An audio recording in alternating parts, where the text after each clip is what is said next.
Assalamualaikum dan kembali bertemu dalam MHI Malaysia hari ini. Kita bersiaran langsung untuk anda dan menyapa anda pagi ini seawal jam 8 pagi 15 Oktober 2020 dan kami bawakan untuk anda pelbagai lagi pengisian untuk menambah ilmu dan pengetahuan. Dan pagi ini kita dapat melihat bahawa ada gelora kepada pejuang-pejuang mencari ilmu sekalipun kita sedia arif di Selangor, Kuala Lumpur dan Putrajaya masih dalam PKPB kerana ada desakan ataupun ada keperluan sebenarnya untuk menutup pelbagai kompleks berbelah dengan penutupan di banyak kawasan yang melibatkan rekreasi, kebudayaan, kesenian juga kawasan penting seperti tempat ibadat, masjid dan juga tempat ibadat bagi kaum ataupun agama lain. Juga di kawasan sekolah, tahfiz dan kesemuanya dengan senarai yang begitu panjang dan SOP yang betul terperinci. Baik, pagi ini saya akan bersiaran memberikan anda pelbagai maklumat dengan seorang lagi sahabat. Biasanya ada di sebelah, tapi kali ini ada jarak yang memisahkan kami. Sofia. Ya, penjarakan fizikal yang memisahkan kita memastikan kesemua atau keselamatan kita semua berada di studio. Assalamualaikum, selamat pagi semua. Pastinya kita berharap agar keadaan sihat-sihat sahaja. Terima kasih kerana bersama kita di Malaysia hari ini. Disebutkan Fetri tadi, pastinya antara mereka yang juga terasa impak ataupun penangan pandemik ini adalah juga antara pelajar ataupun mahasiswa-mahasiswa yang sepatutnya meneruskan pembelajaran mereka. Tetapi kita sedia maklum yang PDPR ataupun pembelajaran dan pengajaran di rumah tetap berlaku pada ketika ini. Ada juga yang memilih untuk berada di kampus kerana kita faham ada di antara mereka yang ingin meneruskan pembelajaran secara atas talian tetapi mungkin akses kepada internet itu menjadi persoalan. Dan kita bukan bercakap berkenaan akses saja tetapi antara kata tekanan juga untuk belajar di rumah, belajar daripada kampus. Ada subjek memang boleh kita buat secara online. Ya. Ya, bisa kata saya nak ajar Sofia menari, bolehlah saya rakam ke tarian. Jadi hanya ikutlah kan. Tapi ada juga yang memerlukan betul-betul di hadapan, yang memerlukan one to one, betul-betul satu lawan satu. Bersemuka. Itu dia. Jadi tu saya teruja sekejap sebab kampus saya. Universiti Sains Malaysia di Pulau Pinang. Jadi memang lengang seketika kawasan di IPTA, IPTS dan pada waktu ini memang menjadi pengorbanan kepada banyak pihak. Sepatutnya mereka yang membekalkan perkhidmatan. Perkhidmatan contohnya macam di kantin, kafe-kafe yang terdapat di kampus, mereka yang terlibat dengan, kalau dulu ada keperluan untuk mereka fotostat bahan kuliah dan sebagainya. Okey. Jadi untuk mereka yang berada di kawasan yang mungkin lembab sikitlah, mungkin capaian internet ataupun mungkin ada alternatif yang dapat ditawarkan. Kadang-kadang mereka harus ikuti secara langsung, mungkin yang tertunda ke misalnya kata ada pelajar-pelajar yang tak dapat akses internet yang baik tu, mereka dapat ikuti semula ada website tertentu. Yang penting jangan putuskan, tidak akan terputus perjalanan untuk memberikan ilmu itu. Fokus itu menjadi satu persoalan juga. Dan so, tentunya bagi pelajar ini yang menjadi cabaran adalah mereka mungkin melalui pembelajaran mungkin secara bersemuka tu sama ada di makmal, bengkel dan sebagainya. Jadi kita faham sebenarnya antara kekangan mereka. Dan kalau anda ingin tahu, bukan saya dan Fetri saja berada di studio secara orang kata virtualnya juga. Kita bersama dengan rakan tugas kita Hanif Miswan, Hanif work yang from home. Tadi menunjukkan sarapan dengan jus pagi ni. Selamat pagi Hanif. Ya, betul. Selamat pagi Sofia dan juga Petri. Assalamualaikum Petri, selamat kembali. Terima kasih. Kita kali ini berjumpa secara maya saja. Pada pagi ini mungkin giliran saya pula untuk bersama dengan kalian di rumah, kalian di studio dan betul kita sarapan dengan jus dan juga roti bakar pada pagi ini. Kalian bagaimana? Kami belum bersarapan lagi. Tapi menjadi rutin saya Hanif, kalau dapat saya kongsikan, sebenarnya baik kita terjaga dari tidur je, bangun, terus dapatkan 500 ml air putih. Saya rasa Petri dah kongsikan dengan saya ni. Ini antara sebab kenapa Petri nampak muda walaupun usia lebih remaja dari kami berdua. Okey, apa pun benar, saya nak menambah sedikit perkongsian berkaitan dengan resam baharulah pelajar-pelajar di IPTA kerana sebelum PKPB dilaksanakan dan bermula dari semalam, saya sempat ke UiTM dan juga ke UiT Malaya di PJ dan memang keadaan sangat berbeza lah kalau nak dibandingkan dengan sebelum ini.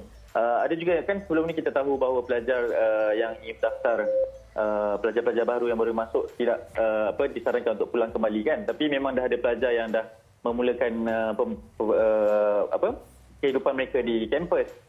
Dan memang agak lengang dan mereka memang dibenarkan untuk berada di kampus, dibenarkan untuk meneruskan pengajian di kampus dan sangat berbeza suasana dia.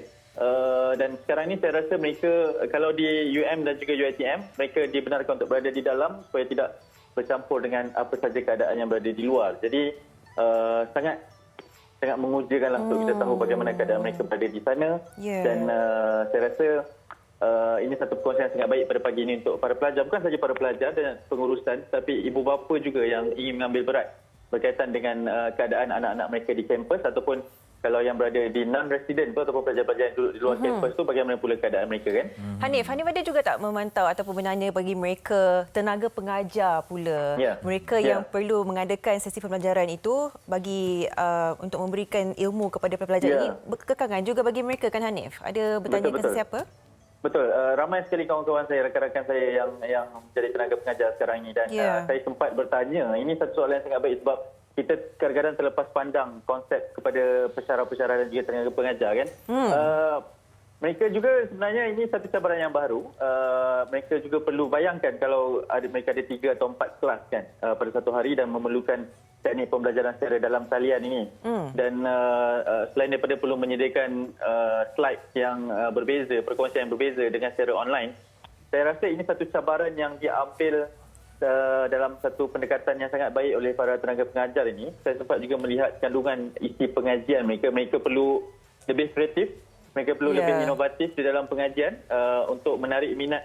Yelah, bayangkan saya bersiaran dari rumah ini pun dah perlu bersiap dengan lampunya, dengan setting tempat 2-3 kali tukar tempatnya. Bayangkan ingin melakukan pembelajaran kepada pelajar pula.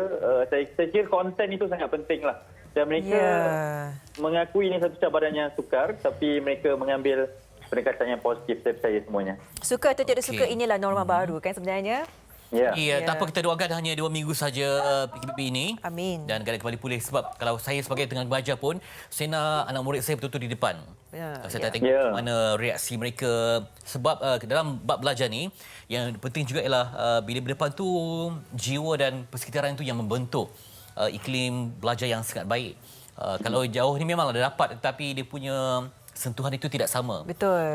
Itu yang bagi saya lah sebagai seorang yang bukan pengajar. Tetapi kalau kita buat kelas apa pun, kalau boleh nak ada di depan mata. Saya setuju. Baik, kita nak wawarkan juga kepada anda juga. Ini adalah berkenaan dengan penangguhan sesi perjumpaan penghuni. Pastinya dimaklumkan bahawa sesi perjumpaan antara keluarga penghuni bersama penghuni di seluruh institusi ditangguhkan sehingga satu tarikh yang akan diberitahu kelab bermula 14 Oktober 2020. Dan sesi perjumpaan ini termasuk lawatan yang melibatkan pihak Peguam, Polis Diraja Malaysia, Kedutaan dan juga Badan Bukan Kerajaan. Ini adalah satu langkah yang pasti diadakan untuk mencegah dan membendung penularan wabak COVID-19 dalam kalangan penghuni dan individu yang berhubung dengan institusi penjara. Ini dimaklumkan kepada anda. Jika anda dapatkan segala informasi, anda boleh layari www.prison.gov.my untuk mendapatkan antara gambaran yang lebih penuh lagi berkenaan dengan SOP di penjara ini.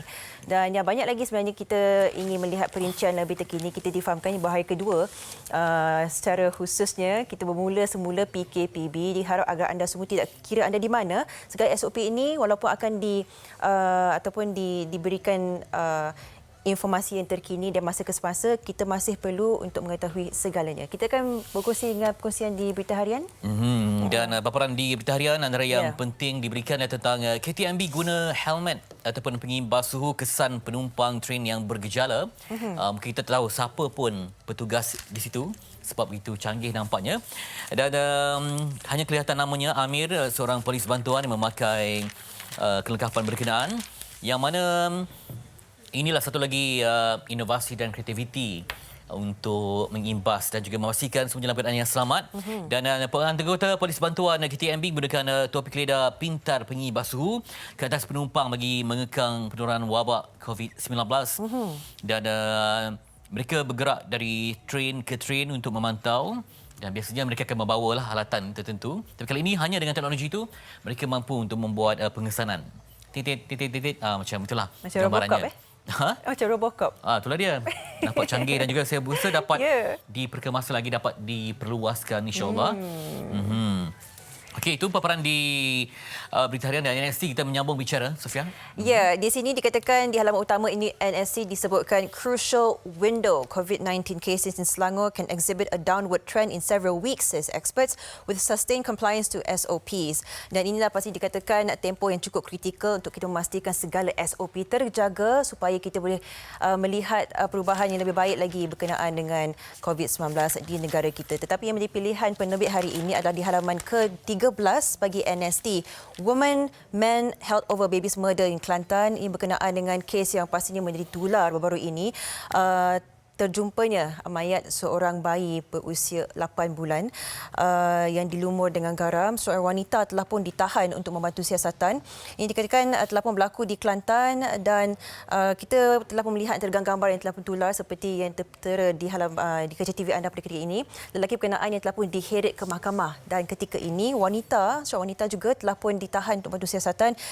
Dikatakan berdasarkan siasatan pada ketika ini, bayi tersebut meninggal kerana terdapatnya trauma di kepala. Kita akan melihat dan meninjau bagaimana kita melihat situasi kes ini dalam masa beberapa hari saja lagi kerana siasatan masih dijalankan untuk mengetahui apakah sebab musabab sebenarnya yang terjadi terhadap bayi tersebut. Di halaman 13 NST. Ya. Teruskan di Harian Metro. Itulah dia. Saya dalam sehari dua ni rasa darah mendidih sikitlah. Betul. Banyak kisah-kisah yang tak dapat kita terima dengan akal fikiran yang waras ya. Kerana ia melibatkan kematian anak kecil. Betul. Itu dia satu perkara yang perlu kita berikan perhatian sebab ia juga tadi ada hubung kaitnya dengan katanya mental, bisikan. Ramai yang persoalkan kerana apabila dijadikan satu modus operandi dilumur dengan garam itu, boleh pula terfikir cara untuk melindungi kegiatan yang dilakukan, tetapi dikatakan pula penyakit mental. Penyakit mental ni kalau kita tahu di mata mahkamah ataupun undang-undang boleh dipersoalkan antara orang kata sentence ataupun hukuman yang diberikan selepas itu. Jadi kita harap agar kes ini dapat diselesaikan, dapat difahamkan bagaimana sebenarnya apakah peranan wanita itu juga dalam kes yang begitu tragik ini. Ya. Baik, paparan di 8 dan 9 di Metro juga boleh buatkan darah kita mendidih ya. Ya. Sebab ini tentang Macau scam yang Macau baru kita scam. bincangkan di MHI. Betul. Helang jadi baruah hantar wang haram. Suspek ditahan SPRM jadi orang tengah hubung kait sindiket dengan pegawai polis. Dan diberikan perincian yang sangat teliti dan mendalam dalam paparan Metro untuk hari ini. Antara lain mereka ada beberapa modus operandi. Sindiket akan buat panggilan untuk menipu mangsa menggunakan modus operandi. Ada cabutan bertuah, tipu culik dan minta wang tebusan, menyamar dan juga banyak lagi cara yang telah boleh dilakukan. Dan rupa-rupanya mereka pun ada teknologi, ada SOP mereka dalam memperdaya mangsa sampailah mereka mendapat apa yang diimpikan. 3 tahap cuci duit dalam kes ini untuk menghalalkan wang haram demi elak dikenali ataupun dikenalpasti oleh pihak berkuasa. Sebab ada juga yang menjadikan warga asing sebagai bank rasuah. Ya. Jadi ia ada satu ekosistem yang sangat-sangat mendukacitakan. Sebab hari demi hari, minggu demi minggu ada juga sitaan yang dibuat. Contohnya kenderaan mewah, 26 kenderaan yang telah pun dirampas, yang telah membukukan 730 akaun bank babitkan 80 juta ringgit. Wow. Dan wang yang dirampas secara tunai lah 5 juta ringgit yang ada juga disimpan dalam beg plastik saja. Dan 19 individu yang disyaki terbabit dalam sindiket itu sudah pun ditahan. Dan ia dijangkakan lebih ramai lagi sebab ia berangkai. Termasuk helang-helang yang menjadi baru ataupun bahasa lain yang diguna pakai sebagai orang tengah untuk menghantar wang berkenaan. Ya, jadi mereka ini cuba untuk menjenamakan semula perniagaan haram mereka dengan menjadikan ia halal dalam bentuk yang ialah perniagaan yang biasa yang menimbulkan kemusykilan tapi telah pun disiasat dan ditangkap oleh pihak SPRM. Jadi kita akan dapatkan maklumat lanjut nanti insya-Allah supaya kita prihatinlah terutama untuk mangsa yang menjadi mangsa penipuan ini. Okey. Baik, pastinya kerana sekali kita terjebak dalam keadaan macam ini, memang sukar untuk kita pulih selepas itu. Dan untuk perkongsian di utusan Malaysia, Hanif.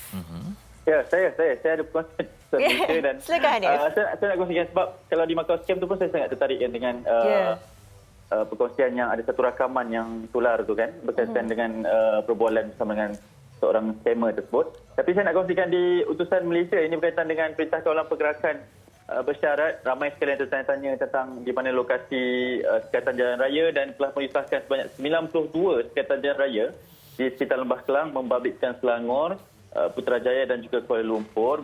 Ada 64 sahaja sekatan di Selangor, manakala selebihnya 28 lagi di Kuala Lumpur dan juga Putrajaya. Dan ini disahkan oleh Ketua Polis Selangor, Datuk Nur Azam Jamaluddin. Ramai 1,600 pegawai dan anggota polis dibantu Angkatan Tentera Malaysia, ATM dan Jabatan Sukarelawan Malaysia rela dipertanggungjawabkan untuk mengawal jalan-jalan terlibat. Dan seperti Perintah Kawalan Pergerakan yang lalu, ini juga sekatan yang membabitkan hampir lokasi-lokasi yang sama seperti sebelum ini, tetapi juga ada beberapa lokasi baru yang telah pun dikenal pasti, terutamanya yang membabitkan Kuala Lumpur Ipoh dari kedua-dua arah, Jalan Gombak berhampiran Balai Polis Gombak dan juga yang lain-lain lah. Dan saya juga ingin mengambil kesempatan ini nak menyerulah kalau boleh orang ramai, kita tahu bahawa sekarang ini satu Perintah Kawalan Pergerakan bersyarat yang berbeza di beberapa lokasi saja. Tidak dibenarkan rentas daerah, tapi seperti biasalah kita ni kalau ada je jalan lain kita akan ikut kan. Ada juga jalan-jalan tikus yang telah pun dikenal pasti, dan kalau boleh kita sama-sama ada rasa tanggungjawab tersebut untuk tidak mengikuti jalan tersebut hanya semata-mata untuk kita keluar dari rumah. Dan kadang-kadang bermegah pula kan di media sosial, kita dapat ikut dan kita tebus. Janganlah begitu, kita jadi rakyat Malaysia yang bertanggungjawab, kita sama-sama dalam mematuhi segala peraturan yang ditetapkan. Jadi itu sikit perkongsian di utusan dan boleh dapatkanlah, saya kira boleh dapatkan ke empat-empat akhbar yang baru saja kita kongsikan pada pagi ini. Ya, okey. Terima kasih, Adi. Nanti akan juga bersama kita berbincang isu-isu lain. Dan InsyaAllah. Kini memanglah kita dalam ekonomi ataupun iklim yang berbeza, yang sedang taat kepada SOP penting. Dan minggu ini juga adalah minggu tanpa solat Jumaat. Dan kerana penutupan masjid, namun tetap diibarahkan dengan memberi peluang kepada imam bertugas Bilal AJK yang ada. Sambil itu kita juga akan memberikan anda sebagai peringatan bersama, tak rugi kalau kita mendengar perkara yang sama tetapi manfaat ini. SOP yang penting kita patuhi ketika berlangsungnya PKPB. Okey. Ketika dibenarkan juga diberikan di situ, mana yang boleh, mana yang tidak sebagai panduan. Dan ada beberapa arahan tetap yang telah pun diberikan mengikut akta tertentu. Ya, tentunya bagi aktiviti ekonomi, kalau dilihat di sini, pembelian makanan digalakkan secara pandu lalu, perhantaran atau bawa pulang. Tidak digalakkan untuk dine-in, tetapi sekiranya perlu, restoran, kedai makan dan penjaja pula hanya boleh melaksanakan hanya 2 orang sahaja dalam satu sitting atau satu meja, dan tentunya 6 pagi sehingga ke 10 malam, terhad kepada 2 orang semeja. Dan sektor-sektor yang juga dibenarkan adalah ekonomi dan industri, perikanan, peladangan, pertanian dan juga pelabuhan, juga lapangan terbang. Dan bagi anda ingin tahu juga, bagi stesen minyak adalah dibenarkan dari 6 pagi sehingga ke 12.30 malam, dan bagi pasar harian, pasar borong bermula seawal 4 pagi sehingga ke 2 petang. Jadi kita perlu patuhi, melihat secara detail ataupun khususnya setiap SOP ini, kerana kalau kita salah sedikit pun, walaupun kita konon-konon tak tahu, boleh dikenakan kompaun. Jadi kita harap agar anda semua betul-betul cakna dengan segala yang berlaku pada ketika ini, walaupun dah lama kita melaluinya, jangan kita leka satu saat sekalipun. Dan kita ingin membawa kepada anda antara angka terkini setakat semalam. Dan Dr. Zulkifli disahkan pulih COVID-19 dan beliau antara 233 yang pulih dibenar keluar hospital semalam. Tetapi kes untuk semalam catatkan 600 kes baharu. Betul. Dengan pecahan besarnya masih lagi di Sabah. 167 jumlah kematian dicatatkan sekat ini. Tetapi jumlah kumulatif seantero Malaysia sekat inilah 17,540. Dan 5,786 yang masih lagi dirawat. Dan ini pecahan mengikut negeri, dan Sabah negeri tumpuan dengan banyak lagi kawasan yang diletakkan sebagai kawasan yang merah dengan 41 kes, ataupun merah ini melibatkan 41 kes yang ke atas. Betul. Ekoran kita melakukan saringan besar-besaran ke negeri berkenaan, terutama di kawasan yang dijangkakan yang disebutkan tadi, kawasan merah. Yang kerana itulah, bila ada saringan besar ini, mungkin hasilnya lebih banyak. Sebab ia merupakan kontak rapat, pengesanan kontak yang ada kaitan dengan mereka yang telah pun disahkan positif. Menyebut berkenaan pengesanan kontak ini adalah sangat-sangat penting kerana kita menggunakan aplikasi MySejahtera itu, antara kluster terkini yang satu saja dikesan semalam iaitu kluster Kencana yang telah pun menjangkiti 17 individu yang dikesannya bukan sahaja di satu kelompok kawasan tetapi di Hulu Langat, Petaling, Kelang Gombak dan juga di sebelah sana iaitu di Johor Bahru. Jadi disebabkan pengesanan kontak ini adalah sangat-sangat penting. Antara kluster-kluster ini punca dari mana pergerakan individu yang terjangkiti itu dapat dikesan. Jadi itulah sebabnya macam mana sekalipun kita tak boleh nak keluar atau tinggalkan rumah tanpa menggunakan atau membawa telefon pintar kita kerana pengesanan itu adalah orang kata antara cara nombor satu untuk kita memastikan dapat dibendungnya penularan wabak COVID-19. Ya. Baik, kita harapkan semuanya berjalan dengan aman dan tenteram sekalipun banyak yang bergelora dalam iklim kehidupan kita. Okey, sambil itu kita melihat pada kluster baru yang ada dengan 197 saringan kontak rapat di pelbagai lokaliti. Dan antara yang kita risaukan juga berdasarkan dengan kes yang kita lihat semalam yang kini mendapat perhatian di ICU. Kita melihat sebelum ini kes-kes pesakit di ICU ini adalah mereka yang lebih berumur, yang mempunyai masalah diabetes, penyakit jantung, paru-paru dan sebagainya. Tetapi kita melihat meninjau juga antara kes-kes baru terkini adalah mereka yang di bawah usia 50 tahun yang mungkin sangat-sangat sihat, tidak mempunyai sebarang penyakit dan sebagainya. Dan sebelum ini juga, beberapa bulan yang lepas, kita melihat antara kes-kes yang melibatkan mereka berusia dalam lingkungan 30-an saja seperti saya dan Hanif ni. Kan Hanif, ada yang dikongsikan berdasarkan dengan pemantauan awak setakat ini? Ya, betul. Saya percaya ini yang membabitkan satu perkara ataupun penemuan yang sangat dia tidaklah mengejutkan tetapi mungkin perlu kita lebih berjaga-jaga kan, membabitkan usia ataupun peringkat tahap kesihatan kita dan saya percaya ini perlu dihadapi oleh semua dan kita juga perlu mengambil langkah yang sangat-sangat berhati-hati sebab kadang-kadang ada satu mentaliti ni mengatakan bahawa ini perkara ini berlaku kepada orang lain, tidak akan berlaku kepada kita. Dan ini memang semua orang. Saya pun kadang-kadang berfikiran sebegitu. Ialah kadang-kadang kita sentuh aja, kita bersentuhan macam face bump sama-sama dengan kawan-kawan kan. Itu memang sangat tidak digalakkan tapi sebab kita rasa yang tidak mungkin akan berlaku kepada kita. Dan saya berada di sekitar kawasan Siar Alam ini dan semalam juga memang sangat mengejutkan kerana ada kes yang berlaku sangat betul-betul hampir dengan kawasan kami ini. Dan barulah kembali diperketatkan kembali segala SOP yang perlu dipatuhi oleh penduduk. Walaupun ianya kawasan ataupun blok yang berbeza tapi memang dekat dalam radius yang sama juga dan terus sahaja langkah ataupun kesedaran tu terus kembali meningkatlah kepada saya dan juga para penduduk di sini. Baik. Hanif pun jaga-jagalah di situ ya. Kita rasa semua di kawasan kita, asalkan kita berada di Selangor ini, termasuk dengan factory juga, kita macam mana sekalipun, mungkin kita melihat hari pertama PKP itu kita dah rasa macam okey, takut, memang risau dengan SOP. Tapi pada kali ini kita melihat 3 angka setiap hari dan angka 3 digit ini adalah angka yang tinggi. Diharapkan agar anda semua juga di rumah, kalau tak ada urusan penting, kalau tak perlu bekerja daripada pejabat dan sebagainya, boleh bekerja from home, work daripada rumah dan sebagainya. Silakan lakukan seperti itu. Kalau anda majikan juga, ini adalah tanggungjawab anda untuk menjaga keselamatan dan juga kesihatan pekerja anda. Dan banyak lagi tugasan kita.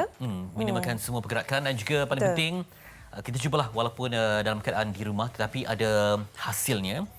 Hasil ini tak semestinya melibatkan wang saja tapi hasil kepada rohani, hasil kepada aspek-aspek yang lain, kesihatan. Sebab kalau kita hanya melihat wang saja maka akan terhad kehidupan. Sebabnya bukalah spektrum kehidupan dan minda, moga-moga lebih aman dan tenteram insya-Allah. Nanti kita akan bereaksi dan juga berkongsi cabaran belajar dalam talian. Sebab ini hanya di MHI.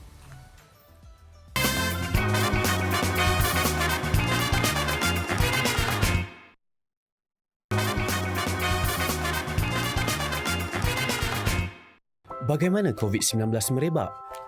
Situasinya begini. Terdapat 4 watak dalam situasi ini iaitu Ali, Bob, Chen dan Dewi. Ali telah dijangkiti COVID-19. Ali mudah untuk dikesan kerana menunjukkan gejala jangkitan pernafasan. Ali keluar berjumpa Chen. Mereka bersalaman. Peluang untuk Chen dijangkiti sangat tinggi. Chen juga berpotensi menjangkiti orang lain. Ali dan Chen mudah dikenal pasti melalui pengesanan kontak. dikuarantin dan dirawat. Dalam perjalanan Ali untuk menjumpa Chen, Ali terbatuk ke arah Bob dan berlakunya jangkitan COVID-19 kepada Bob tanpa disedari. Masalah di sini, bagaimana untuk mengesan Bob dan kontak Bob? Bob dan kontaknya tidak sedar yang mereka telah dijangkiti dan berpotensi menyebarkan COVID-19 kepada orang lain walaupun tidak bergejala. Jika Bob dan kontak Bob mula menunjukkan gejala COVID-19 dalam tempoh 14 hari, mereka wajib ke pusat saringan serta mendapatkan rawatan. Rantaian jangkitan COVID-19 dapat diputuskan. Dewi pula hanya duduk di rumah membeli barangan keperluan atas talian dan berkomunikasi dengan rakan melalui alat telekomunikasi. Jika Dewi keluar rumah dan tidak mengamalkan langkah-langkah pencegahan, Dewi juga mungkin mendapat jangkitan. Tempoh 14 hari merupakan inkubasi COVID-19. Langkah pencegahan yang boleh diambil adalah kerap cuci tangan dengan sabun dan air atau gunakan hand sanitizer. Jarakkan diri sekurang-kurangnya 1 meter daripada individu lain. Hadkan interaksi dengan orang lain, termasuk ahli keluarga atau rakan. Langkah-langkah pencegahan adalah penting untuk memutuskan rantaian jangkitan COVID-19.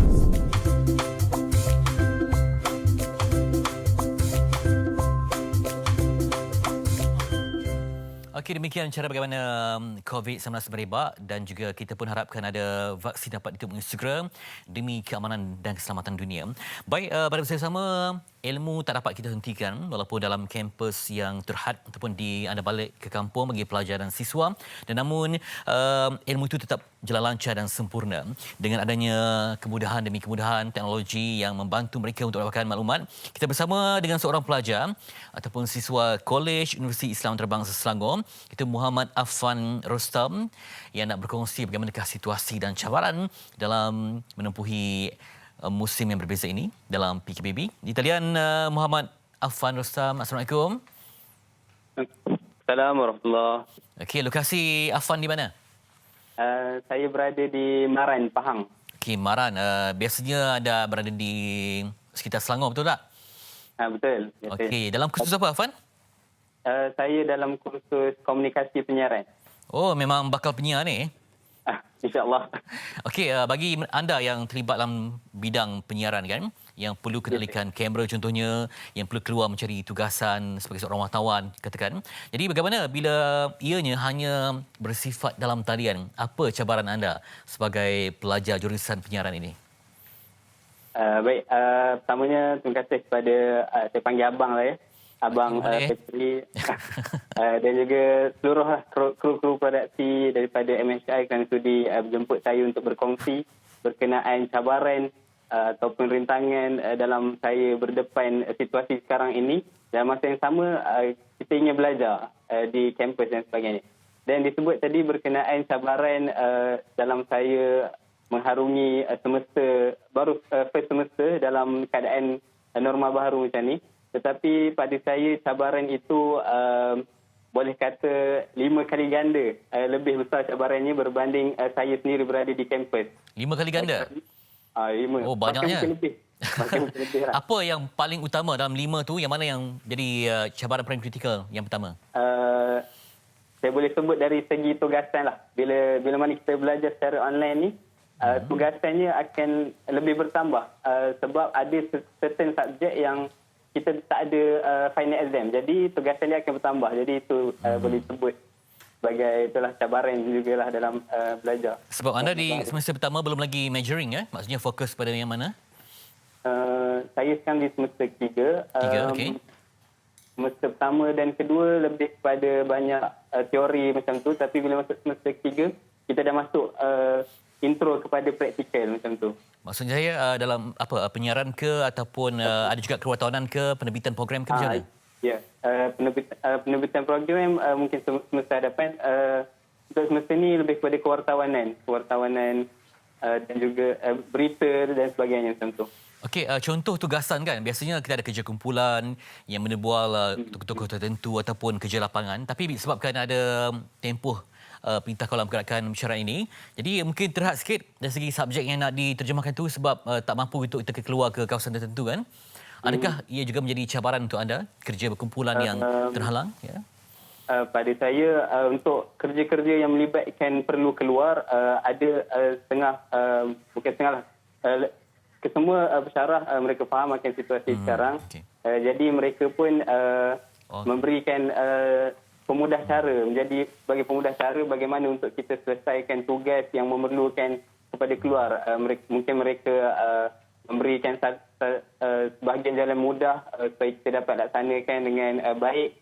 Dan berkenaan tugasan ataupun assignment secara berkumpulan, di situ bagi saya agak mencabar juga sebab kita kalau di kampus kita boleh jom pergi perpustakaan, kita nak bincang berkenaan assignment ni dan sebagainya, ataupun di bilik-bilik, tapi untuk dalam keadaan sekarang kita perlu buka laptop, kadang kita perlu buka Google Meet untuk kita meeting sama-sama berkenaan subjek. Jadi itu lebih kepada banyak proses lah kita kata, perlu laptop, internet dan sebagainya. Kelajuan internet macam mana di kawasan tertentu? Kalau di kawasan saya, alhamdulillah setakat ni okey sahaja, semua jenis telco, alhamdulillah. Ada tak dalam kalangan ahli kumpulan yang sukar untuk dikesan ataupun macam ada juga beberapa kawan saya mempunyai masalah dari segi internet. Kadang-kadang bila Google Meet mereka nak masuk tapi tak dengar audio. Kadang-kadang bila mereka masuk tiba-tiba tertendang keluar dan sebagainya. Jadi sukarlah untuk mereka dalam menuntut ilmu dalam keadaan sekarang ni bila mana berdepan dengan cabaran line dan sebagainya. Itu dia. Jadi bila mana di rumah kan tak dapat di kampus, itu juga tak dapat sentuhlah pelbagai peralatan kamera contohnya. Jadi macam mana nak berkarya supaya sentuhan itu tidak hilang? Pada saya lah perlu adanya connection dengan para pensyarah lah. Kita banyak berkongsi dengan mereka. Tetapi kalau di quiz, macam di quiz, untuk subjek yang banyak kepada praktikal, kami dibenarkan untuk berada di kampus bersama-sama dengan pelajar semester pertama, semester 1. Mereka perlu berada di kampus. Dan kami juga boleh membuat permohonan lah untuk berada di kampus. Jadi kalaulah betul-betul berkepentingan untuk berada di kampus kerana ada projek dan sebagainya, maka kita boleh mohonlah. Contohlah. Okey, itu dia. Jadi macam mana dalam tempoh 2 minggu ni kena banyak sabar. Jadi bila masuk semester baru nanti ataupun kembali ke kuis nanti, pastinya banyak ilham lah sebab lama di kampung kan? Ya, betul. Cabaran juga dari segi berada di rumah ni sebab kadang-kadang tak tahu nak buat apa. Mungkin masa tu panjang. Jadi macam mana nak memastikan ada kualiti masa dan juga ada hasil produktiviti. Terkurung tetapi pada masa sama impaknya tetap berkesan kepada hasil pembelajaran itu. Baik. Pada saya, bila kita berada di rumah ini, kita perlu praktikkan sebagaimana kita berada di kolej. Contohlah. Jadi, ada masa kita perlu buka buku, ada masa kita perlu buka slide daripada pensyarah. Yang mana kadang-kadang ada pensyarah, macam kalau di quiz, setiap subjek itu diperuntukkan dalam satu semester tu hanya 3 kali sahaja sekurang-kurangnya untuk membuat pertemuan secara langsung dalam Google Meet atau Zoom macam tu. Selebihnya adalah pembelajaran secara tidak selari. Macam contoh, pensyarah bekalkan slide dan kita perlu baca dan mungkin jawab kuis selepas itu. Jadi itu atas inisiatif diri kita sendiri, bagaimana untuk kita manage masa tu. Adakah masa yang kita terluang tu kita gunakan untuk tugasan ataupun kita buat perkara yang sebaliknya. Jadi itu daripada diri kita sendiri, kita perlu praktikkan macam mana kita kat kampus macam tu lah kita dekat rumah. Jadi kalau kita buat macam tu, saya rasa tak jadi masalah lah. Tak jadi masalah bila kita berada di mana-mana pun. Okey, Afan sebagai pelajar kuis ya, mungkin orientasinya banyak kepada elemen agama kan. Jadi kalau ikutkan jadi penyiar ni, apa mungkin program impian yang ingin anda terbitkan lah kalau diberi peluang nanti dah masuk ke alam pekerjaan? Program impian program impian. Saya pun tak pernah terlintas untuk adakan satu program, tapi mungkin kita boleh, mungkin kalau saya lah diberi peluang mungkin akan jalankan satu program hiburan, tetapi berunsurkan Islamik macam tu. Macam banyak sekarang, tapi kita boleh cuba renew, rebrand dan sebagainya untuk jadikan dia lebih menarik. Yang ada elemen Islamik lah. Boleh nyanyi nasyid sikit tak? Saya takut tertidur semua nanti. Okey, tak apa pun. Terima kasih untuk Afan berkongsi fikrah anda untuk pagi ini. dan nanti insyaAllah dapat kembali ke kampus dan juga dapat terus mengasah idea dan kreativiti. Itu dia Muhammad Affan Rostam, pelajar kuis yang dapat kita hubungi tadi untuk berkongsi cabaran. Katanya tadi 5 kali ganda kesusahan sebab makin bertimbun tugasan dan ada kawan yang tak dapat dikesan dan juga takut tertinggal dengan subjek yang diajar oleh pensyarah. Okey, semoga dipermudahkan dan nanti kita juga akan banyak lagi pengumuman akan kita bawakan. Kita akan juga melihat ini sikit informasi berkaitan dengan COVID-19. Kita akan kembali nanti untuk informasi yang pelbagai selepas ini. COVID-19, pengesanan kes secara aktif. Terdapat 2 kaedah pengesanan kes COVID-19. Pertama, pengesanan kes secara pasif, PCD, iaitu pesakit hadir sendiri ke fasiliti kesihatan untuk menjalankan saringan. Dan kedua, pengesanan kes secara aktif, ACD, iaitu anggota kesihatan mengesan kes di lapangan. Pengesanan kes secara aktif merupakan aktiviti kesihatan awam yang penting bertujuan membendung dan menghentikan penularan penyakit COVID-19 dalam komuniti. Setelah menerima notifikasi kes positif, Bilik Gerakan COVID-19, Pejabat Kesihatan Daerah akan mengaktifkan Risk Assessment Team, RAT. RAT akan menghubungi pesakit di hospital melalui telefon bagi mendapatkan maklumat sejarah perjalanan dan kotak rapat sepanjang 14 hari yang lepas. Selepas dari itu, pasukan RAT juga menghubungi pakar atau pegawai perubatan yang merawat pesakit tersebut untuk mendapatkan maklumat lanjut. Kontak rapat adalah orang yang tinggal dalam rumah bersama kes COVID-19, orang yang bekerja bersama kes COVID-19, orang yang membuat perjalanan bersama kes COVID-19. Semua kontak rapat akan dihubungi oleh pasukan RRT, Rapid Response Team, bagi mendapatkan status kesihatan. Kontak yang bergejala akan dirujuk di bawah pengurusan hospital untuk rawatan lanjut. Manakala, kontak tidak bergejala akan diminta untuk menjalani ujian saringan di fasiliti kesihatan. Sekiranya kontak tidak dapat dihubungi, pasukan RRT akan turun ke lapangan mencari kontak tersebut bagi tujuan yang sama. Setelah saringan dijalankan bagi kontak yang tidak bergejala, kontak yang disahkan positif akan dirujuk ke hospital. Manakala, kontak yang disahkan negatif akan dikuarantin di rumah berdasarkan Perintah Akta 342. Kontak akan diberikan borang Home Assessment Tool untuk menilai tahap kesihatan harian secara kendiri. Pihak Pejabat Kesihatan Daerah akan memantau dan menghubungi kontak tersebut dari semasa ke semasa dalam tempoh 14 hari. Semasa dalam kuarantin, jika bergejala, kontak rapat tersebut akan dirujuk ke hospital. Pengesanan kes aktif juga dijalankan secara bersasar dan besar-besaran di kawasan Perintah Kawalan Pergerakan Diperketatkan (PKPD) untuk mengesan dan menyaring semua penghuni yang berada di dalam kawasan tersebut. Jika keputusan saringan COVID-19 adalah positif, pesakit akan dimaklumkan dan dibawa ke hospital dengan menggunakan ambulan khas. Jika keputusan saringan COVID-19 adalah negatif, kontak tersebut akan meneruskan kuarantin di rumah sehingga tamat tempoh 14 hari. Akhir sekali, kontak rapat tersebut akan diuji buat kali kedua pada hari ke-13 dan akan diberikan arahan pembebasan pada hari ke-14 jika keputusannya negatif.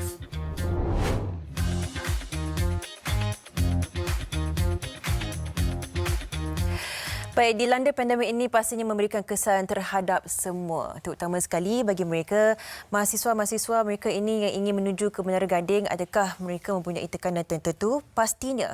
Dan kita akan melihat sebelum kita memasuki segmen kita yang seterusnya, iaitu cara untuk kita menyantuni penuntut-penuntut di IPT, cara kita untuk memainkan peranan kita. Kita akan meninjau dulu kisah ini berkenaan dengan pengalaman mereka di kampus ketika kita mendapati wabak COVID-19 ini. Mari kita saksikan. Perintah Kawalan Pergerakan Bersyarat PKPB yang bermula tengah malam 14 Oktober pastinya memberi kesan kepada pelbagai pihak termasuklah pelajar universiti.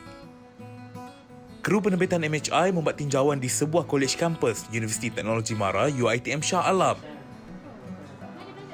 Biarpun suasana agak sunyi kerana rata-rata pelajar sudah pulang ke kampung, Nurul Hidayah Karim antara pelajar yang kekal di kolej kediamannya.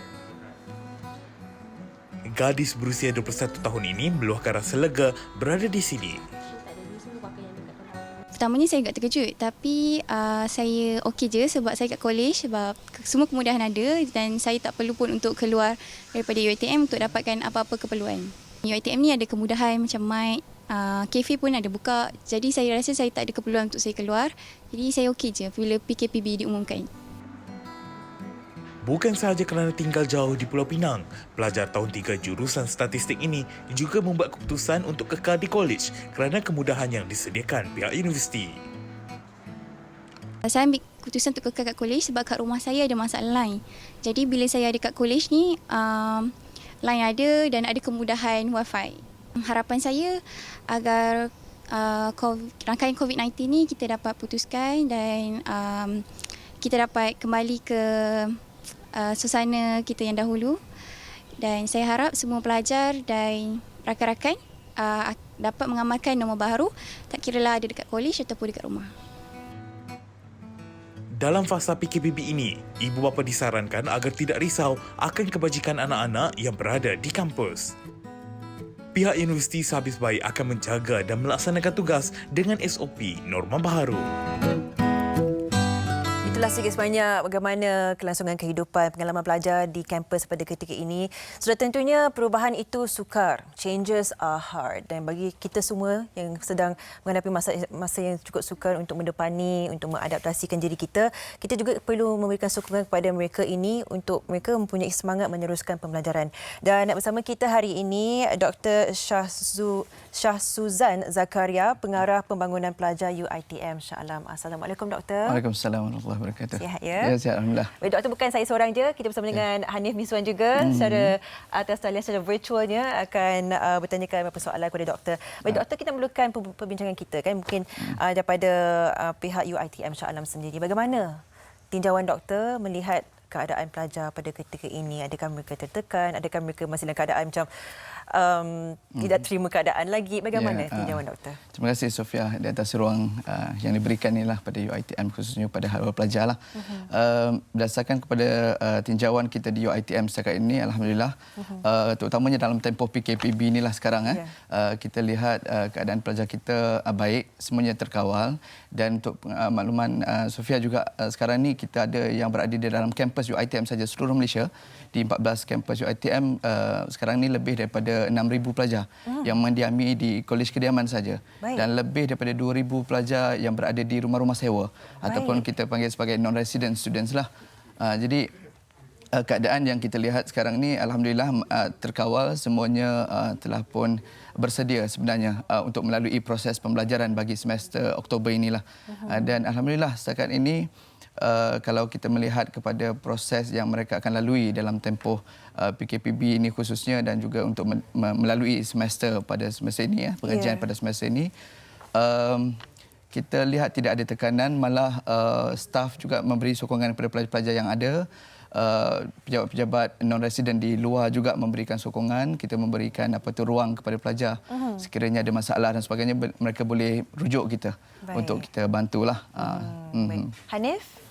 Ya, Doktor, apa khabar? Kita bertemu secara maya pada pagi ini. Ya, alhamdulillah. Ya, yang pertama, tahniahlah di atas pelantikan terbaru ini. Saya percaya masih belum terlambat untuk mengucapkan ucapan tahniah ini, Doktor. Terima kasih, Hanif. Saya ada satu persoalan. Mungkin sebab agak ramai juga bilangan yang Doktor beritahu tadi, 6,000 pelajar lebih berada di kampus pada ketika ini.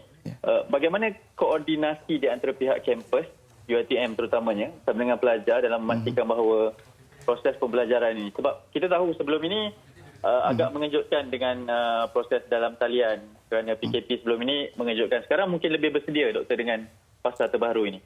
Ya, betul. Hanif, sebab pelajar kita sebenarnya dah berpengalaman semenjak semester lepas lagi. Kita dah melalui pembelajaran secara dalam talian ini semenjak Mac hari itu. Mac 2020 sehinggalah semester Julai, dan semester ini kita bermula lagi dengan kaedah yang sama.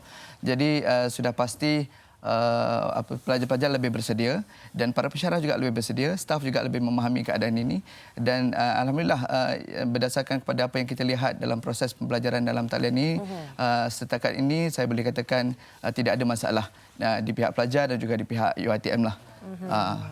Baik. Doktor, kita difahamkan ada satu terma ni open distance learning. Jadi pastinya merangkumi bagi semua, sama ada di dalam kampus ataupun di luar dan sebagainya. Jadi untuk memastikan kesemua pelajar, kesemua mahasiswa ini orang kata tidak tertinggal. Ya. Kata walaupun kita secara virtualnya memang Ya. kita berhubung, namun bagaimana kita nak memastikan bahawa mereka ini betul-betul tangkap apa yang diajar supaya mereka tidak tertinggal, Doktor? Ya. Sebenarnya kita amat berterima kasih kepada UiTM khususnya kerana dalam UiTM nak memastikan pelajar-pelajar tidak tertinggal ataupun terlepas daripada mendapat akses pembelajaran. Betul. Ataupun menerima ilmu, maklumat daripada khususnya daripada pensyarah lah yang menyampaikan kuliah secara virtual ini. UiTM sehingga ke hari ini alhamdulillah kita telah menambah lebih daripada, saya boleh katakan, ratusan access point yang baru untuk tambahan Wi-Fi di kolej-kolej kediaman seluruh negara. Jadi ini antara usaha kita lah, usaha UiTM khususnya dalam nak memastikan bahawa pelajar-pelajar tidak tertekan, pelajar-pelajar tidak menghadapi masalah khususnya dalam melalui proses open and distance learning. Kita banyak platform yang pensyarah gunakan, contoh seperti Google Meet, Zoom, StreamYard, Teams dan sebagainya. Kita memberikan ruang itu seluas-luasnya kepada para pensyarah selagi mereka bersedia ataupun kerana mereka mahu menyampaikan maklumat ini kepada pelajar, memastikan perjalanan kuliah itu berjalan lancar dan pelajar dapat menerima, tidak ada tekanan. Kerana itulah inisiatif UiTM memastikan usaha penambahbaikan Wi-Fi, internet akses ini berterusan. Jadi alhamdulillah setakat ini UiTM sangat-sangat mengutamakan kepentingan inilah dalam konteks ODL inilah. Alhamdulillah. Pensyarah dan tengah pengajar juga perlu kuat jugalah. Betul. Untuk memberikan sokongan kepada pelajar betul, juga. Betul, sangat. Kita sangat-sangat, pada masa yang sama kita memahami juga keadaan pelajar. Mungkin ada yang berada di kawasan yang tidak ada akses internet dan sebagainya. Sebab itulah kaedah pembelajaran itu kita kenal sebagai open distance learning. Open itu bermaksud pensyarah boleh menggunakan pelbagai kaedah untuk memudahkan pelajar. Alhamdulillah. Ya. Hanif? Ya, sangat menarik, sangat menarik. Dan alang-alang kita dah berbicara mengenai pensyarah dan juga tenaga pengajar ni. Doktor, saya sangat tertarik nak tahu tentang bagaimana mekanisme pemarkahan itu diberikan kepada pelajar dan juga mekanisme KPI kepada pensyarah-pensyarah itu sendiri. Sebab ini cabaran yang sangat berbeza. Sebab sebelum ini mungkin kita dah cakapkan proses pembelajaran dalam talian, tapi ini sepenuhnya dalam talian, Doktor. Ya, sebenarnya apabila berlakunya pembelajaran ini secara talian sepenuhnya, begitu juga dengan akses library juga berlaku di atas talian secara sepenuhnya, maka di sana ada flexibility kepada para pensyarah. Dan setiap pensyarah ataupun fakulti memang dia menyediakan membuat beberapa perubahan lah, khususnya dari sudut memberikan markah dan juga menentukan kaedah penilaian ataupun kita panggil sebagai continuous assessment. Penilaian secara berterusan untuk pastikan bahawa elemen-elemen keadaan-keadaan pelajar itu difahami, kita memahami keadaan pelajar dan pada masa yang sama kita meletakkan bahawa dia tidak berlaku secara fizikal. Jadi perubahan-perubahan ke atas allocation markah tersebut ataupun pemberian markah tersebut ada melalui sedikit perubahan lah di pihak UiTM. Jadi pelajar-pelajar alhamdulillah lah boleh mengikuti dengan baiklah keadaan ini. Saya satu pertanyaan dan persoalan di sini bagi pelajar-pelajar, mungkin bagi jurusan-jurusan tertentu. Saya kurang pasti, mungkin bagi jurusan yang barangkali memerlukan mereka sebelum ini berada di mungkin makmal, bengkel ataupun melihat jurusan yang memerlukan orang kata bukan interaksi tetapi pembelajaran secara berdepan. Face to face ya. Face to face learning. Kerana semua banyak aplikasi secara fizikal dan sebagainya. Jadi bagaimana seorang pelajar itu mampu untuk belajar semua itu berdasarkan teori dan percakapan sahaja secara virtual? Ya, sebenarnya sebelum berlakunya COVID inilah di Malaysia khususnya, saya juga tidak pernah mendengar istilah-istilah seperti virtual lab. Contohnya virtual lab. Jadi apabila berlakunya PKP daripada bulan 3 hari itu, kita sudah mula mendengar istilah-istilah sebegini. Yang sebelum ni mungkin kita tidak terfikir, ada virtual lab rupanya ya. Jadi pelajar-pelajar engineering contohnya ataupun pelajar-pelajar yang memerlukan clinical lab dan sebagainya, mereka ada platform-platform yang sebenarnya boleh dilakukan secara virtual. Itu sangat surprise bagi kita yang khususnya saya juga mengajar finance contohnya. Dengan pelajar-pelajar sebelum ni kita menggunakan lab, kita terpaksa menunjukkan transaksi turun naik saham dan sebagainya kepada pelajar. Sekarang ini dia berlaku secara atas talian. Jadi alhamdulillah mereka boleh menerima dan pensyarah juga kalau sebelum ini tidak IT savvy mungkin pada diri saya, tapi alhamdulillah we learn a lot. Kita dah belajar banyak dalam tempoh sekarang dan ilmu itu kita anggap sebagai ilmu baru yang tak pernah kita lalui sebelum ini. Alhamdulillah sangat kaya dengan ilmu. Itu antara orang kata sisi lain yang positif juga. Yes, sangat positif. pelajari. Yes, betul. Hanif? Ya, betul. Sofia, ini satu saya suka IT savvy yang doktor cakapkan tadi. Sebab kita hanya memandang cabaran kepada pelajar je, cabaran kepada pensyarah ni yang berbeza juga kan doktor kan. Doktor sendiri mungkin bersama dengan rakan-rakan pensyarah yang lain melihat kepada cabaran ini diraikan bagaimana, adakahnya sebagai satu tambahan bebanan ataupun meraikan cabaran sebegini sekali lagi doktor? Ya, terima kasih Hanif. Sebenarnya kalau kita melihat bebanan itu sebagai bebanan, maka dia akan menjadi bebanan berganda kepada kita. Oh, deep tu doktor. Ya, betul. Sekiranya kita melihat bebanan itu dalam bentuk peluang ataupun kebaikan, maka kita boleh transform dalam bentuk peluang dan juga kebaikan-kebaikan. Maka dalam konteks saya sebagai pendidik contohnya dan juga sebagai pengarah di bahagian Haiwan Pelajar, saya tidak melihat perkara tersebut sebagai satu bebanan kepada saya dan juga kepada kawan-kawan dan juga kepada pelajar. Kerana di sebalik kekangan ataupun kesulitan yang kita hadapi sudah pastinya terkandung hikmah-hikmahnya. Maka di sana seperti yang saya sebut pada Sofia tadilah, apabila kita belajar suatu benda yang baru yang tidak pernah kita belajar sebelum ini, maka itulah sebahagian daripada hikmahnya. Betul. Maka saya contohnya di Haiwan Pelajar, apabila pelajar-pelajar merungut dan mengeluh tidak dapat melaksanakan program-program kelab dan persatuan secara fizikal dan sebagainya, maka kita beralih kepada platform online platform. Maka pelajar boleh melakukan program secara atas talian melalui webinar dan sebagainya. Malah saya melihat apabila ada sesi webinar ini dijalankan, interview bersama dengan pihak-pihak industri dan sebagainya, pelajar rupanya lebih berani untuk tampil di kaca-kaca, di skrin-skrin komputer berbanding di alam maya. Rupanya ini peluang yang telah pun diambil oleh pelajar kita dan saya melihat ini sebagai satu kebaikan lah, satu kelebihan juga kepada kita semua. Doktor, saya takkan tanyakan berkenaan dengan SOP kerana saya faham pastinya UiTM sendiri telah mengambil segala langkah yang perlu untuk memastikan SOP-nya keselamatan pelajar. Tapi apa yang saya risau sebenarnya adalah mungkin setiap pelajar, setiap manusia ini berbeza. Dan pastinya ada yang mungkin menerima dengan baik, ada mungkin yang tertekan ataupun mungkin ingin mendapatkan bantuan dan sebagainya kerana pembelajaran atas talian ini di rumah ataupun di kampus mungkin berbeza bagi semua. Adakah UiTM Shah Alam memberikan antara akses kepada orang kata bantuan secara emosinya kepada pelajar, sama ada pelajar atau pensyarah sendiri? Adakah terdapat itu yang dalam perancangan UiTM sendiri?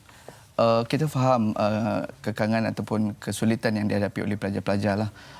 Malah pusat kerjaya dan kaunseling kita sentiasa bersedia sebenarnya membantu pelajar dan juga bilik gerakan utama COVID UiTM juga 24 jam beroperasi di UiTM Shah Alam dan juga di kampus-kampus negeri juga yang kita namakan sebagai JOBN, Jawatankuasa Operasi Bencana Negeri. Di Shah Alam kita ada JOBSA, Jawatankuasa Operasi Bencana Shah Alam.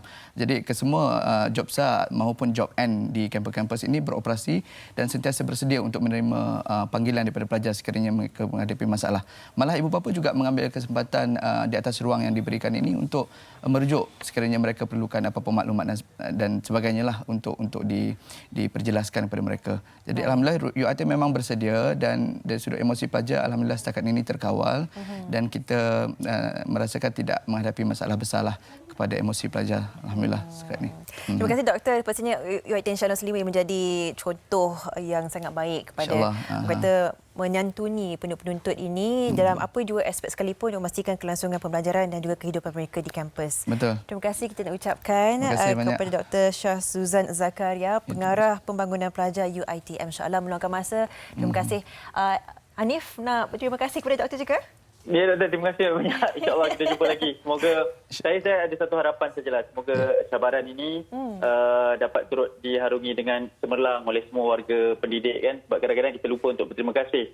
Mereka juga ada satu cabaran yang sangat besar berhadapan dengan pandemik ini. Ya, terima kasih banyak semuanya insyaAllah.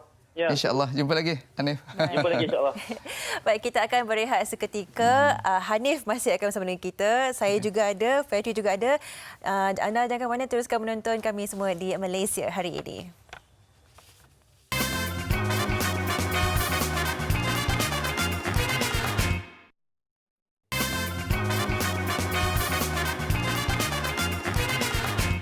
Norma baharu keluarga Makcik Kia. Penularan wabak COVID-19 yang melanda negara dan seluruh dunia telah mengubah amalan kehidupan kita daripada norma lama kepada norma baharu. Kita perlu memulakan norma baharu sebagai satu kemestian dalam hidup, tidak terkecuali keluarga Makcik Kia. Ayub, menantu Makcik Kia, mula bekerja di pejabat. Ayub menggunakan pengangkutan awam ke pejabat. Ayub memakai penutup mulut dan hidung semasa berada di luar dan sentiasa membawa hand sanitizer untuk digunakan apabila perlu. Sewaktu di stesen MRT, Ayub mengamalkan penjarakan sosial yang selamat semasa beratur serta melakukan pemeriksaan suhu badan sebelum menaiki pengangkutan awam. Sampai di pejabat, Ayub melakukan pemeriksaan suhu badan dan beliau juga mengelakkan 3C dan mengamalkan 3W. Sewaktu Ayub bertemu rakan sekerjanya, Ayub meletak tangan kanan di dada sebagai tanda bersalaman. Sewaktu makan di pejabat, Ayub tidak berkongsi makanan dan peralatan dengan rakan sekerjanya. Ayub juga kerap cuci tangan dengan air dan sabun di pejabat. Rosnah, isteri Ayub keluar ke pasaraya untuk membeli keperluan harian. Rosnah memakai penutup mulut dan hidung kerana mempunyai gejala dan sentiasa membawa hand sanitizer untuk digunakan apabila perlu. Setiba di pasaraya, Rosnah mengamalkan penjarakan sosial dan di pintu masuk pasaraya, suhu badannya diambil untuk memastikan dia tidak demam. Semasa membuat pembayaran di pasaraya, Rosnah menggunakan kaedah pembayaran PayWave. Rosnah segera pulang ke rumah selepas selesai urusannya di pasaraya.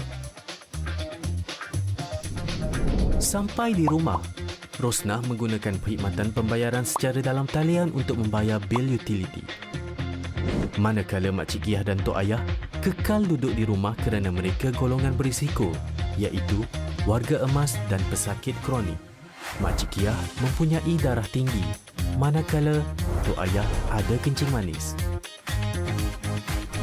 Makcik Kia menggunakan perkhidmatan farmasi melalui kaedah ubat melalui pos, UMP.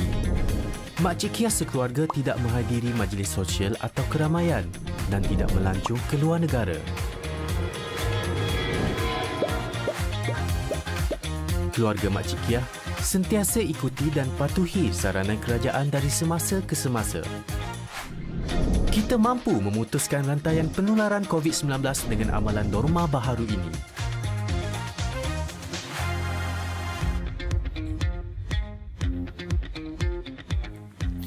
Itu dia panjang lebar diberikan taklimat ataupun tentang SOP yang penting untuk kita amalkan demi keselamatan bersama.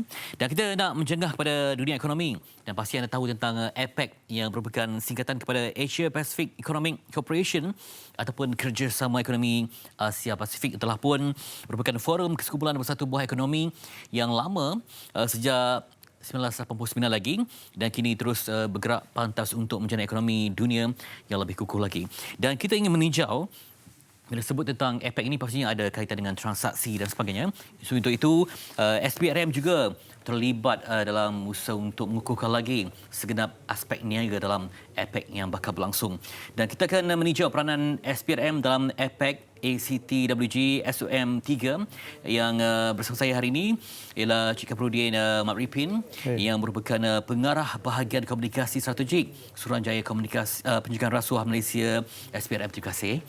Baik, bila sebut tentang SPRM dan APEC, mungkin orang hanya fokus pada ekonomi semua ni kan, tapi terlupa bahawa dalam itu juga ada aspek pembelian, tawar-menawar yang pastinya dibimbangi melibatkan unsur rasuah, maka ditubuhkan SPRM terlibat dalam usaha untuk menggerakkan kemurnian dan ketulusan ini. Mungkin dapat dihuraikan lagi kaitannya. Okey, sebelum itu kita lihat sejarah APEC ini. Ini sebuah organisasi atau pertubuhan yang dipanggil sebagai Asia Pacific Economic Cooperation. Dia tidak anggota APEC ini tidak dipanggil sebagai negara tetapi dipanggil ekonomis. Ekonomis. Ianya gabungan 21 ekonomis di rantau Asia Pasifik, yang mana Malaysia salah satu anggota APEC berkenaan.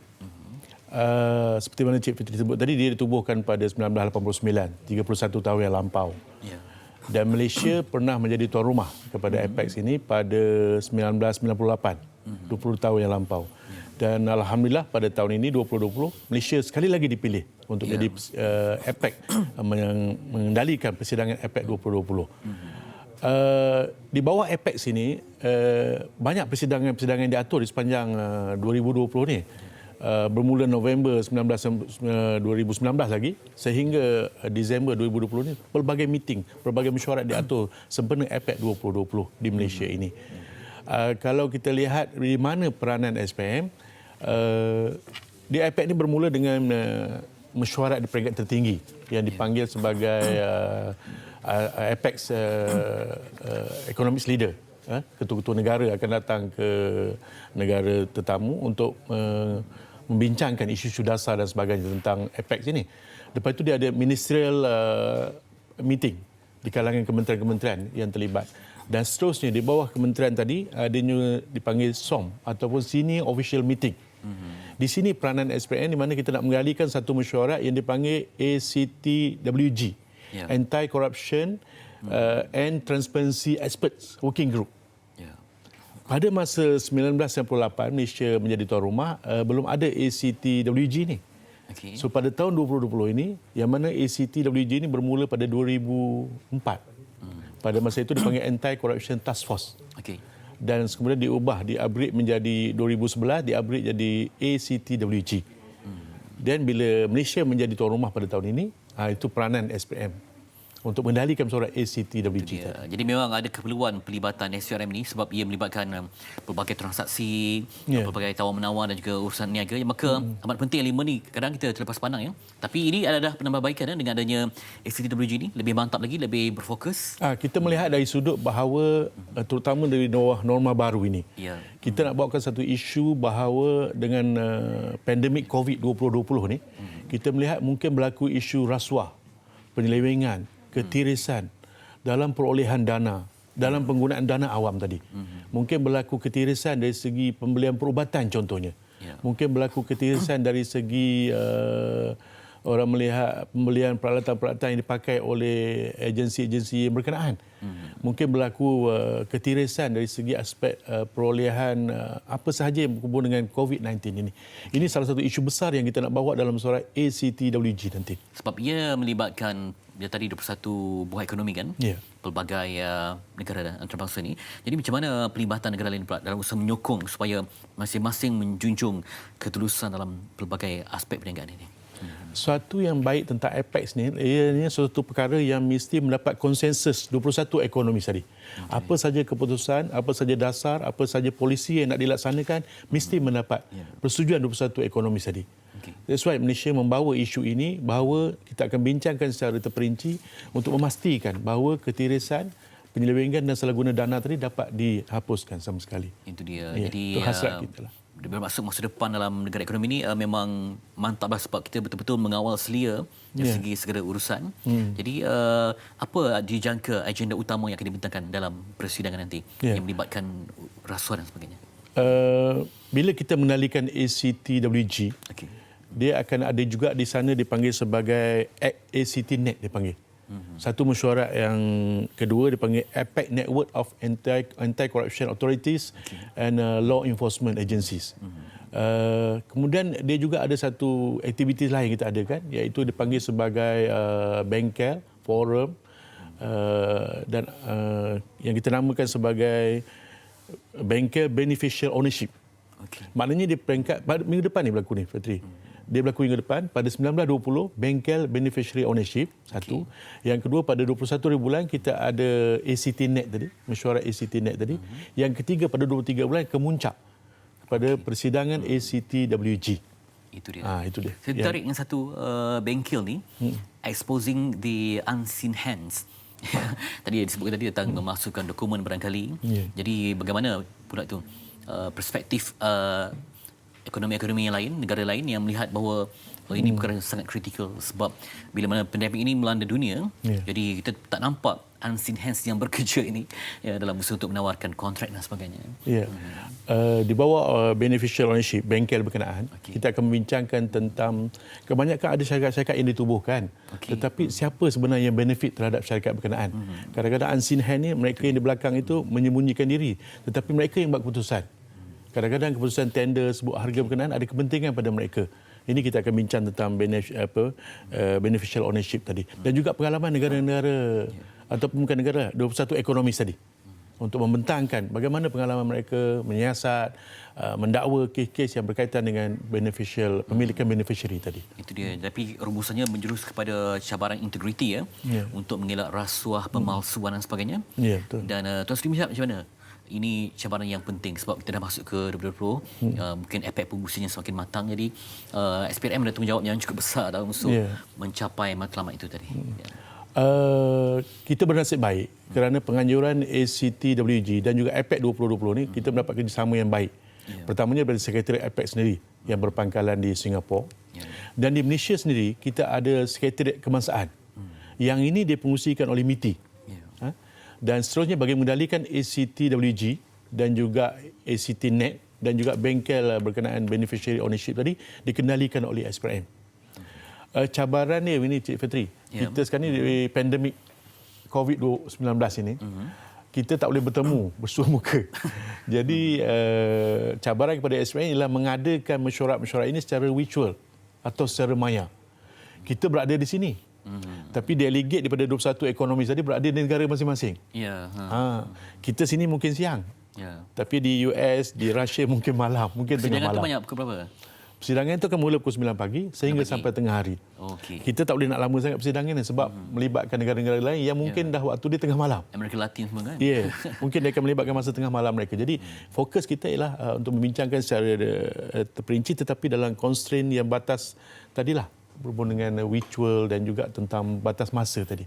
Itu cabaran kita. Semoga sukses mencapai matlamat dan SPRM terus dijulang sebagai institusi yang menjunjung integriti. Terima kasih untuk PKPJ, Tuan Kamaluddin Mat Ripin, pengarah bahagian komunikasi strategik Suruhanjaya Pencegahan Rasuah Malaysia SPRM yang berjuang untuk memastikan APEC berjaya pada masa yang sama menjunjung integriti untuk mengelakkan pemalsuan dokumen dan sebagainya. InsyaAllah. Baik, kita break seketika.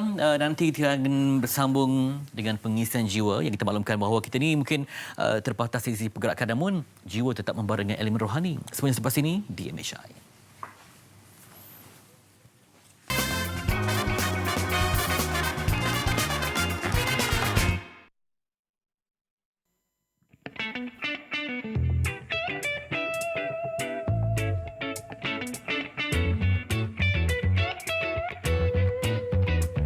Ya Rasul salam alaika, kau kekasih yang paling teristimewa.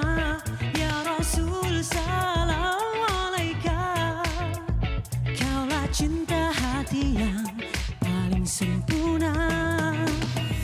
Muhammad, kau pemimpin dunia akhirat, tak kau lupa kami walau sesaat. Muhammad, penyelamat sekalian umat, membawa kilauan cahaya rahmat.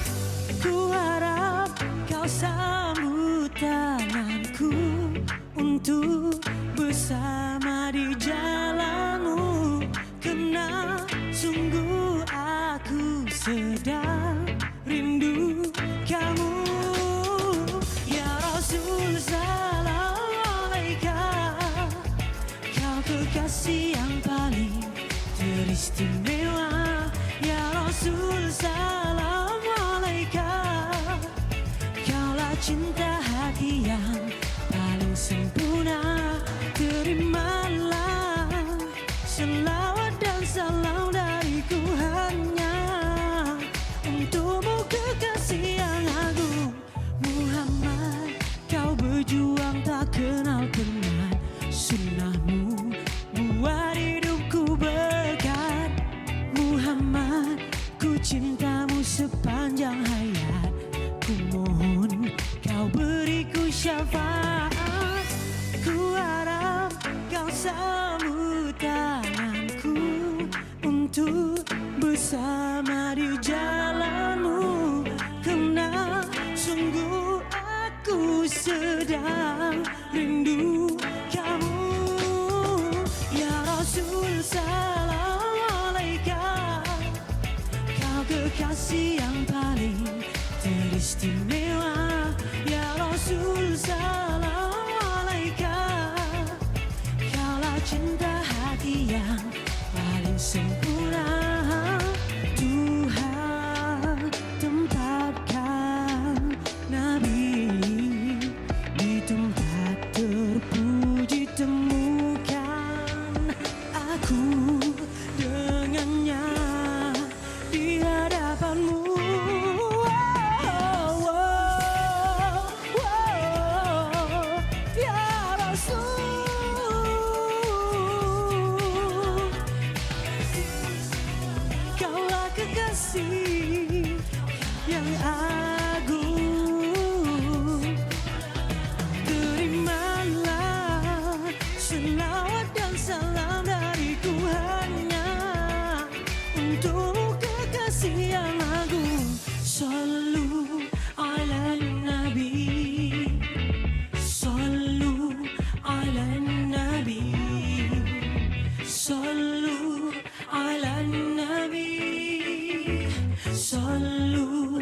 silent Nabi.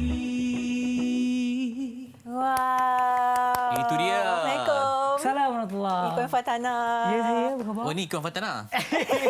Boleh pula. Okey, Kita depan sikit Ikuan. Okey. Cerianya hari ini. Itulah memang Apa pagi-pagi konsepnya? Konsepnya ikut tema muzik video colourful. Itulah saya teringin Colourful. Lapis. Boleh juga berwarna-warni. Okey, Ikuan sekarang antara komposer yang begitu meledak di pasaran. Alhamdulillah. Okey, jadi macam mana melihat muzik di zaman PKP ni? PKP Okey. Sebenarnya kita fahamlah biasa semua orang pun melalui saat-saat sukarlah semasa PKP ni. Memang ramai kawan-kawan yang berkongsi cerita tentang keadaan sepanjang PKP. Tapi seperti mana kita tahu, kita sebagai insan seni kena terus berkarya. Pasal ini adalah kerja kita, kerjaya kita. Jadi apa peluang yang ada, kita akan cuba sedaya upaya untuk buat yang terbaik lah. Ya, kerja itu pun juga ibadah juga ya. Betul, insyaAllah. Okey, selepas Ya. Bismillah, Jannah dan kini Rasul Yep.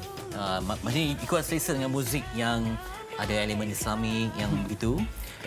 Setakat ni Sebelum ni Alhamdulillah. ada juga single yang siasa balada cinta kan? Ya, kiriman cinta. Tapi masih lagi dalam konteks Islamik. Sebab dalam lagu tu cinta lebih kepada ikut syariah lah. Dia memang banyak menceritakan tentang apa kelebihan sebenarnya menjaga perasaan dan juga orang kata rumah tangga tu dalam ada? agama. Dah ada. Ini sedang mencari mengenali. InsyaAllah.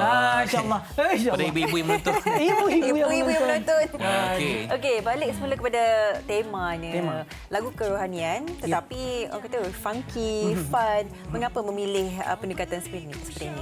Sebenarnya saya daripada awal lagi, daripada lagu Bismillah lagi, saya dah decide untuk buat sesuatu yang lain lah sedikit. Maksudnya apa yang dah ada dalam industri nasyid tu, ketuhanan tu memang dah terbaik. Jadi bila saya nak masuk dalam industri itu, saya perlu sesuatu yang sedikit lain untuk memperkenalkan diri saya. Pasal saya memang baru dan tak ada nama lagi dalam industri. Jadi saya perlukan sesuatu yang baru dan saya rasakan apa yang saya sedang lakukan ni insya-Allah dapat menarik generasi muda. Sebab kita tahu generasi muda ni dia punya minat terhadap muzik tu berlainan ikut masa, Itu yang ada lagu ikut TikTok trend tu. Itu yang saya cuba. Saya cubakan benda-benda yang terkini tapi saya masukkan elemen ketuhanan dan juga mesej-mesej positif. Jadi saya rasa ia bukan saja dapat menarik minat orang Islam tapi malah untuk orang bukan Islam pun dia rasa macam dia nak ambil tahu tentang agama kita. Itu yang sebenarnya saya punya point. Supaya kita dapat memperkenalkan agama kita pada kawan-kawan kita dan saudara-saudara kita yang lain. Baik, apa ni sahabat kita Hanif nak tanya soalan. Ya, betul Ikuan. Assalamualaikum. Selamat pagi. Waalaikumsalam warahmatullahi. Ada. Ada. Terkejut. Saya mungkin tak seseria pakaian awak lah. Semua ni ya. Ikuan, bagaimana penerimaan orang peminat-peminat lah di dalam percaturan awak ni? Sebab tadi saya rasa ni strategi untuk memikat mereka yang lebih muda kan? Bagaimana penerimaan mereka? So far Alhamdulillah setakat hari ini memang feedback yang saya dapat positif. Cuma kita tahulah kesukaran bagi saya adalah saya bukanlah artis yang mempunyai nama yang besar. Besar tu. Allah Akbar. Jadi saya perlu sesuatu orang kata perancangan positif, maksudnya perancangan dari sudut promosi yang lebih baik untuk saya memperkenalkan diri saya dan juga genre yang saya bawakan ni lah. Macam mana dia punya tu? Ada gerakan tertentu kan? Ada gerakan yang saya Macam juga saya sebenarnya menggalakkan orang untuk join TikTok challenge. Sebab kita tahu dalam TikTok ni saya perasan saya pegang mic tu awak buat. saya kena buat Okey, cepat.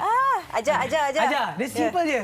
Ya Rasul salam alaika, kau kekasih yang paling teristimewa. Ya Rasul. Macam tu je, simple je. Ada di TikTok saya. Boleh join TikTok challenge ni sebab saya nak menggalakkan orang, maksudnya walaupun dekat sosial media kita still boleh melafazkan cinta dan sayang pada Rasulullah. Soalan terakhir daripada Hanif Miswal. Okey. Ya, mungkin selepas ni sebab kita dah tengok berbagai percaturan kan dari Bismillah dan selepas ni apa perancangan Ikuan dalam nak melebarkan empire dalam muzik industri? InsyaAllah Alhamdulillah saya mendapat orang kata kerjasama daripada kumpulan-kumpulan nasyid yang memang dah sedia ada di Malaysia. Dan Alhamdulillah saya ada satu kolaborasi yang akan keluar dengan kumpulan nasyid Intim. Yang saya dah garapkan dan ada satu lagu Memang kita dah rekod di studio, cuma kita mencari masa yang sesuai untuk keluarkan lagu ni lah. InsyaAllah ini pun lagu yang saya rasa macam sangat berlainan sedikit dengan norma nasyid. Dia ada sedikit ada sentuhan R&B, akapela dan sebagainya, dan saya rasa itu adalah sesuatu yang seronok lah untuk saya buat dalam industri nasyid. Okey. Dia suka suntikkan elemen fun, keseronokan tu, memang membuatkan orang lagi nak dengar kan? Sebenarnya itulah tujuannya. Okey. Bukan kita nak ucapkan all the best. Semoga maju jaya terus lagi. Boleh pinjam baju? Boleh, insyaAllah. Boleh. Okey. Hani Wisam patut pakai baju macam ni. Boleh, tapi tak muat lah kalau Ikuan punya. Petri muat lah. Belilah saiz yang kena. Hanif. Okey, terima kasih Hani Wisam. Terima kasih. Hanif, terima kasih bersama Terima kasih, kita hari Hanif. ni, Hanif. Kita jumpa lagi. Stay. Kita jumpa lagi Ikuan. Sama-sama. Nanti hantar jus tau. InsyaAllah. Ada dah sampai kata-kata ke penutup hujung. daripada Hanif? Saya nak ucapkan semoga sebab sekarang ni pun sangat gempar lah dengan PKPB hari kedua ni. Saya nak sampaikan kepada rakan-rakan terutama dalam industri sukan agar sentiasa bertabah lah, sebab kita antara industri yang perlu diberhentikan seketika sepanjang 2 minggu ni. Bertabah semua, insyaAllah ada jalannya. Kita sama-sama lah mengikuti segala apa yang ditetapkan ini untuk kebaikan bersama. Sofia, Petri, Ikuan, semua dan rakan-rakan produksi, sampaikan salam rindu saya pada studio. Lama dah tak jumpa studio ni. Kita pun rindu lah. Okey, Hanif pun bertabah dan kekal selamat dan sihat juga ya, Hanif. Terima kasih. Ya, insyaAllah. Okey. Dan juga sebelum kita menonton persembahan Ikuan yang seterusnya, kita juga yang dibawakan berkenaan dengan SOP di kedai makan. Okey, Dan ini sudah untuk maklumat tentunya anda. Okey, dapat kita bacakan kalau di kedai makan macam mana? Ya, tentunya sini anda melihat di sini masa-masa operasi yang telah pun ditetapkan. So, tentunya penjarakan itu sangat-sangat penting. Hanya 2 saja dibenarkan dalam satu meja. Dan segala apa yang perlu kita tahu adalah penggunaan aplikasi MySejahtera itu adalah sangat-sangat penting. 6 pagi sehingga ke 10 malam masa operasi yang dibenarkan. Ya, anda boleh baca dan rujuk MKN untuk maklumat lanjut. Moga-moga kita ada pematuhan yang ketat pada SOP ini. Betul. Okey. Baik. Dan kita akan tinggalkan dengan Iqbal lagu Bismillah. Bismillah. Lagu yang memperkenalkan namanya ketika awal dulu orang ingat suara wanita Indonesia. Tapi Ikhwan Fatana, pemuda kelahiran Ampang kan? Kelahiran Ampang. Ya. Okey. Yang Ampang Ya. Sama, serius? Ampang ni ceria sikit.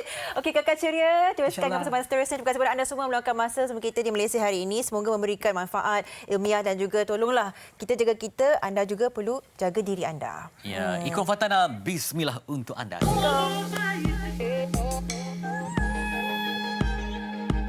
Bismillahirrahmanirrahim.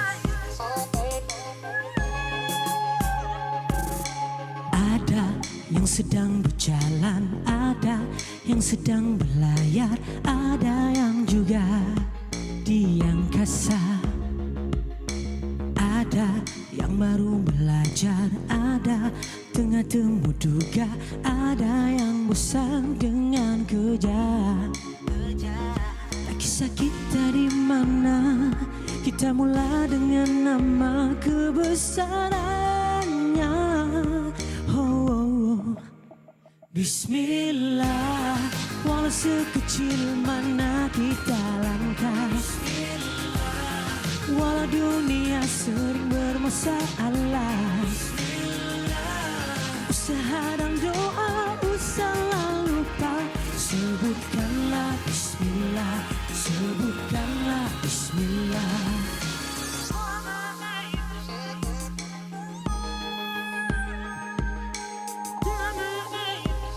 Sebutkanlah Bismillah. Bila kita menyebut namanya, nawaitu jahat pun jadikan kita serba salah. Bila kita menyebut namanya, semoga yang dilaksana semuanya terjaga. Kisah kita di mana? Kita mula dengan nama kebesarannya. Bismillah, walau sekecil mana kita langkah, walau dunia sering bermasalah, usaha dan doa usahlah lupa. Sebutkanlah Bismillah, sebutkanlah Bismillah. Tidakkah kita percaya dengan hikmah yang ada padanya? Sempurnakanlah segala helaan nafas yang ku hembuskan